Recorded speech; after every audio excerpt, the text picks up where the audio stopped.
Hi ವೀಕ್ಷಕರೇ, ಎಲ್ಲರಿಗೂ ನಮಸ್ಕಾರ. ನೋಡಿ, ಸರ್ಕಾರದಿಂದ ಕೊನೆಗೂ ಗೃಹಲಕ್ಷ್ಮಿ ಯೋಜನೆಯ ಪ್ರತಿಯೊಂದು ಫಲಾನುಭವಿಗಳಿಗೆ 28ನೇ ಕಂತು ಮತ್ತು 29ನೇ ಕಂತು ಒಟ್ಟು 2 ತಿಂಗಳ 4,000 ಹಣನ ಜಮಾ ಮಾಡುವುದಾಗಿ ಸರ್ಕಾರ ಭರ್ಜರಿ ಗುಡ್ಡಿಸ್ನ ಕೊಟ್ಟಿದೆ.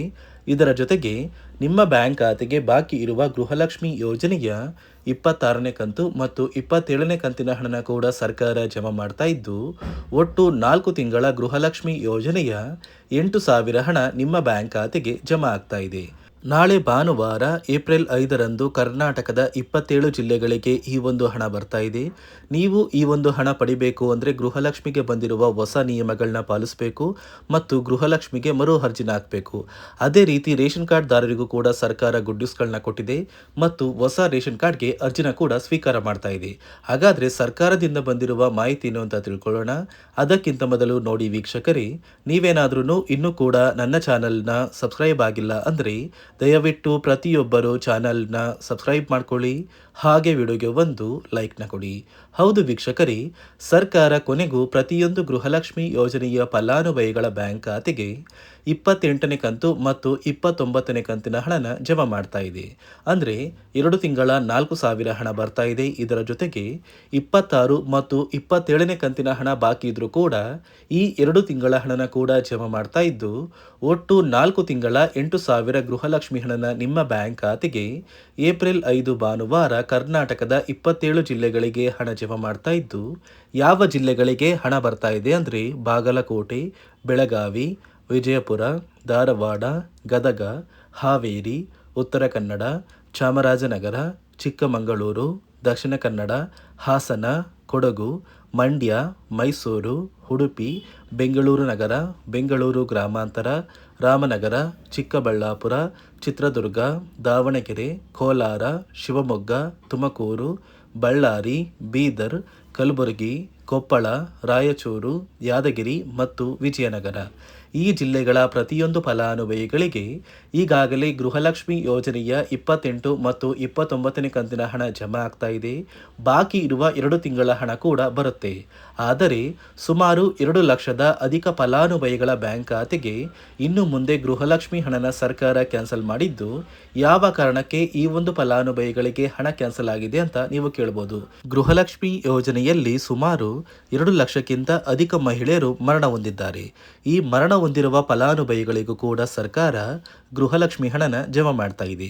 ಇದೇ ಕಾರಣಕ್ಕೆ ಈ ಬಾರಿ ಏಪ್ರಿಲ್ ತಿಂಗಳಲ್ಲಿ ನಿಮ್ಮ ಮನೆಗೆ ಸರ್ಕಾರದಿಂದ ನೇಮಕಗೊಂಡಿರುವ ಅಧಿಕಾರಿಗಳು ಬಂದು ಪ್ರತಿಯೊಂದು ಫಲಾನುಭವಿಗಳ ಒಂದು ದಾಖಲಾತಿಗಳನ್ನ ಒಂದು ಪುಸ್ತಕದಲ್ಲಿ ಎಂಟ್ರಿ ಮಾಡ್ಕೊಂಡು ಹೋಗ್ತಾರೆ. ಒಂದು ವೇಳೆ ಫಲಾನುಭವಿಗಳು ಏನಾರು ಮರಣ ಹೊಂದಿದ್ರೆ ಅವರ ಹೆಸರನ್ನ ಗೃಹಲಕ್ಷ್ಮಿ ಯೋಜನೆಯಿಂದ ಕ್ಯಾನ್ಸಲ್ ಮಾಡ್ತಾರೆ.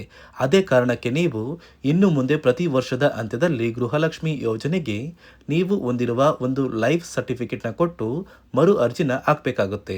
ಅದೇ ರೀತಿ ಈ ಬಾರಿ ಸರ್ಕಾರ ಖಂಡಿತವಾಗಿಯೂ ಗೃಹಲಕ್ಷ್ಮಿ ಹಣನ ಜಮಾ ಮಾಡ್ತಾ ಇದ್ದು, ಈ ಏಪ್ರಿಲ್ 10ರಷ್ಟರಲ್ಲಿ ಪ್ರತಿಯೊಬ್ಬರು ಈ ಒಂದು ಹಣನ ಪಡ್ಕೋತೀರಾ.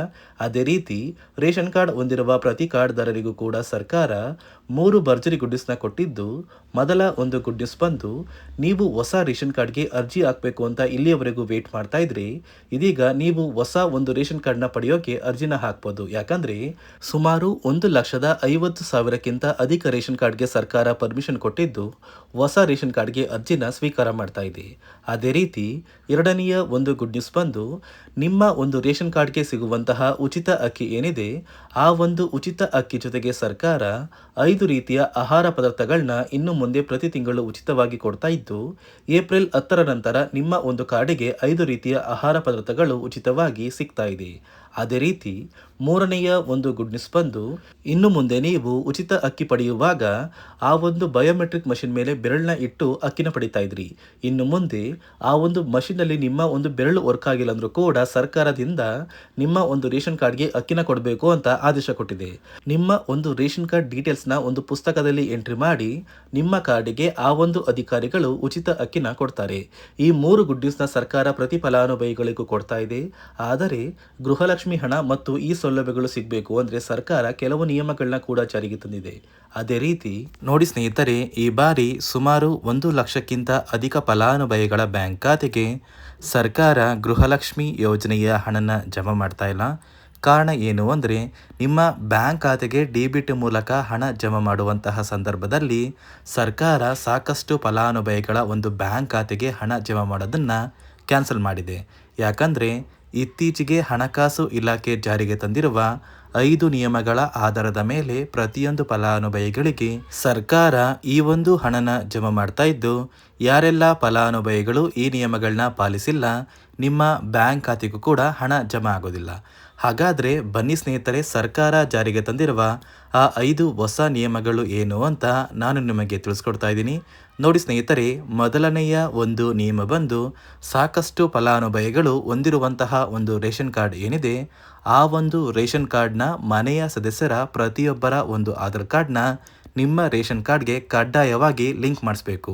ಅಂದರೆ ಈ ಒಂದು ಲಿಂಕ್ ಮಾಡಿಸುವಂತಹ ಒಂದು ಪ್ರೊಸೀಜರ್ಗೆ ಸರ್ಕಾರ KYC ಅಂತ ಕರೀತಾರೆ. ನಿಮ್ಮ ರೇಷನ್ ಕಾರ್ಡ್ಗೆ ಇನ್ನೂ ಸಹ KYC ಆಗಿಲ್ಲ ಅಂದರೆ ನಿಮ್ಮ ಬ್ಯಾಂಕ್ ಖಾತೆಗೆ ಸರ್ಕಾರ ಮುಂದಿನ ದಿನಗಳಲ್ಲಿ ಗೃಹಲಕ್ಷ್ಮಿ ಯೋಜನೆಯ ಹಣನ ಕ್ಯಾನ್ಸಲ್ ಮಾಡುತ್ತೆ. ಅದೇ ರೀತಿ ಎರಡನೆಯ ಒಂದು ನಿಯಮ ಬಂದು ಸಾಕಷ್ಟು ಫಲಾನುಭವಿಗಳು ಕಳೆದ 3 ತಿಂಗಳಿಂದ ಸರ್ಕಾರದಿಂದ ಬರ್ತಾ ಇರುವಂತಹ ಒಂದು ರೇಷನ್ ಏನಿದೆ, ಅಂದರೆ ಉಚಿತ ಅಕ್ಕಿ ಏನಿದೆ, ಈ ಒಂದು ರೇಷನ್ನ ಪಡ್ಕೋತಾ ಇಲ್ಲ. ಒಂದು ವೇಳೆ ಕಳೆದ 3 ತಿಂಗಳಿಂದ ನೀವು ರೇಷನ್ನ ಪಡ್ಕೊಂಡಿಲ್ಲ ಅಂದರೆ ಸರ್ಕಾರ ನಿಮ್ಮ ಬಳಿ ಇರುವಂತಹ ಒಂದು ರೇಷನ್ ಕಾರ್ಡ್ನ ಕ್ಯಾನ್ಸಲ್ ಮಾಡುತ್ತೆ. ನಿಮ್ಮ ರೇಷನ್ ಕಾರ್ಡ್ನ ಸರ್ಕಾರ ಕ್ಯಾನ್ಸಲ್ ಮಾಡಿದರೆ ನಿಮ್ಮ ಬ್ಯಾಂಕ್ ಖಾತೆಗೆ ಗೃಹಲಕ್ಷ್ಮಿ ಯೋಜನೆಯ ಹಣ ಇರ್ಬೋದು ಮತ್ತು ಸರ್ಕಾರದಿಂದ ಬರುವಂತಹ ಒಂದು ಸೌಲಭ್ಯಗಳನ್ನ ನೀವು ಕಳ್ಕೋಬೇಕಾಗುತ್ತೆ. ಅದೇ ರೀತಿ ಮೂರನೆಯ ಒಂದು ನಿಯಮ ಬಂದು ನೋಡಿ ಸ್ನೇಹಿತರೆ, ನಿಮ್ಮ ಬಳಿ ಇರುವಂತಹ ಒಂದು ಆಧಾರ್ ಕಾರ್ಡ್ ಏನಿದೆ, ಆ ಒಂದು ಆಧಾರ್ ಕಾರ್ಡ್ನ ಕಳೆದ 15 ವರ್ಷಗಳಲ್ಲಿ ನೀವು ಯಾವುದೇ ರೀತಿಯ ಒಂದು ತಿದ್ದುಪಡಿನ ಮಾಡಿಸಿಲ್ಲ ಅಂದರೆ ನಿಮ್ಮ ಬ್ಯಾಂಕ್ ಖಾತೆಗೆ ಸರ್ಕಾರ ಗೃಹಲಕ್ಷ್ಮಿ ಯೋಜನೆಯ ಹಣನ ಕ್ಯಾನ್ಸಲ್ ಮಾಡುತ್ತೆ. ಯಾಕಂದರೆ ಸರ್ಕಾರದಿಂದ ಬಂದಿರುವಂತಹ ಒಂದು ಆದೇಶದ ಪ್ರಕಾರ ಪ್ರತಿಯೊಂದು ಫಲಾನುಭವಿಗಳು ಕಳೆದ 15 ವರ್ಷಗಳಲ್ಲಿ ಯಾವುದೇ ರೀತಿಯ ಒಂದು ತಿದ್ದುಪಡಿನ ನಿಮ್ಮ ಆಧಾರ್ ಕಾರ್ಡ್ಗೆ ನೀವು ಮಾಡಿಸಿಲ್ಲ ಅಂದರೆ ಕಡ್ಡಾಯವಾಗಿ ಆದಷ್ಟು ಬೇಗ ನಿಮ್ಮ ಆಧಾರ್ ಕಾರ್ಡ್ಗೆ ತಿದ್ದುಪಡಿನ ಮಾಡಿಸಿ. ಅದೇ ರೀತಿ ನಾಲ್ಕನೆಯ ಒಂದು ನಿಯಮ ಬಂದು ನಿಮ್ಮ ಕುಟುಂಬದ ಒಂದು ವಾರ್ಷಿಕ ಆದಾಯ 7 ಲಕ್ಷಕ್ಕಿಂತ ಕಡಿಮೆ ಇರಬೇಕು. ಒಂದು ವೇಳೆ ನಿಮ್ಮ ಕುಟುಂಬದ ವಾರ್ಷಿಕ ಆದಾಯ 7 ಲಕ್ಷಕ್ಕಿಂತ ಜಾಸ್ತಿ ಇದ್ದರೆ ನಿಮ್ಮ ಬ್ಯಾಂಕ್ ಖಾತೆಗೆ ಸರ್ಕಾರ ಗೃಹಲಕ್ಷ್ಮಿ ಯೋಜನೆಯ ಹಣನ ಕ್ಯಾನ್ಸಲ್ ಮಾಡುತ್ತೆ. ಅದೇ ರೀತಿ ಐದನೆಯ ಒಂದು ನಿಯಮ ಬಂದು ನಿಮ್ಮ ಕುಟುಂಬದ ಸದಸ್ಯರು ಅಥವಾ ಗೃಹಲಕ್ಷ್ಮಿ ಯೋಜನೆಯ ಫಲಾನುಭವಿಗಳು ಯಾರು ಕೂಡ ಸರ್ಕಾರಿ ನೌಕರರಾಗಿ ಕಾರ್ಯನಿರ್ವಹಿಸ್ತಾ ಇರಬಾರ್ದು. ಒಂದು ವೇಳೆ ನಿಮ್ಮ ಕುಟುಂಬದಲ್ಲಿ ಯಾರೇ ಆಗಿದ್ರೂ ಸರ್ಕಾರಿ ನೌಕರರಾಗಿ ಕಾರ್ಯನಿರ್ವಹಿಸ್ತಾ ಇದ್ದರೆ ನಿಮ್ಮ ಬ್ಯಾಂಕ್ ಖಾತೆಗೆ ಗೃಹಲಕ್ಷ್ಮಿ ಯೋಜನೆಯ ಹಣ ಕ್ಯಾನ್ಸಲ್ ಆಗುತ್ತೆ. ಈ 5 ನಿಯಮಗಳ ಆಧಾರದ ಮೇಲೆ ಪ್ರತಿಯೊಂದು ಫಲಾನುಭವಿಗಳಿಗೆ ಸರ್ಕಾರ ಹಣ ಜಮಾ ಮಾಡ್ತಾ ಇದೆ. ಒಂದು ವೇಳೆ ನೀವು ಈ 5 ನಿಯಮಗಳನ್ನ ಪಾಲಿಸಿಲ್ಲ ಅಂದರೆ ನೀವು ಕೂಡ ಗೃಹಲಕ್ಷ್ಮಿ ಯೋಜನೆಯ ಹಣದಿಂದ ವಂಚಿತರಾಗಬೇಕಾಗುತ್ತೆ. ನೋಡಿ ವೀಕ್ಷಕರೇ, ನಿಮ್ಮ ಬ್ಯಾಂಕ್ ಖಾತೆಗೂ ಕೂಡ ಸರ್ಕಾರದಿಂದ ನಾಳೆ ಭಾನುವಾರ ಏಪ್ರಿಲ್ 5ರಂದು 27 ಜಿಲ್ಲೆಗಳಿಗೆ 4 ತಿಂಗಳ 8,000 ಗೃಹಲಕ್ಷ್ಮಿ ಹಣ ಜಮಾ ಆಗ್ತಾ ಇದೆ.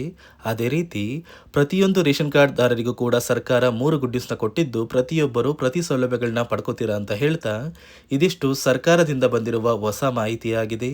ನಾನು ಕೊಟ್ಟಿರುವ ಮಾಹಿತಿ ನಿಮಗೆ ಇಷ್ಟ ಆಗಿದ್ದಲ್ಲಿ ದಯವಿಟ್ಟು ಪ್ರತಿಯೊಬ್ಬರು ನನ್ನ ಚಾನೆಲ್ನ ಸಬ್ಸ್ಕ್ರೈಬ್ ಮಾಡ್ಕೊಳ್ಳಿ, ಹಾಗೆ ವಿಡಿಯೋಗೆ ಒಂದು ಲೈಕ್ನ ಕೊಡಿ.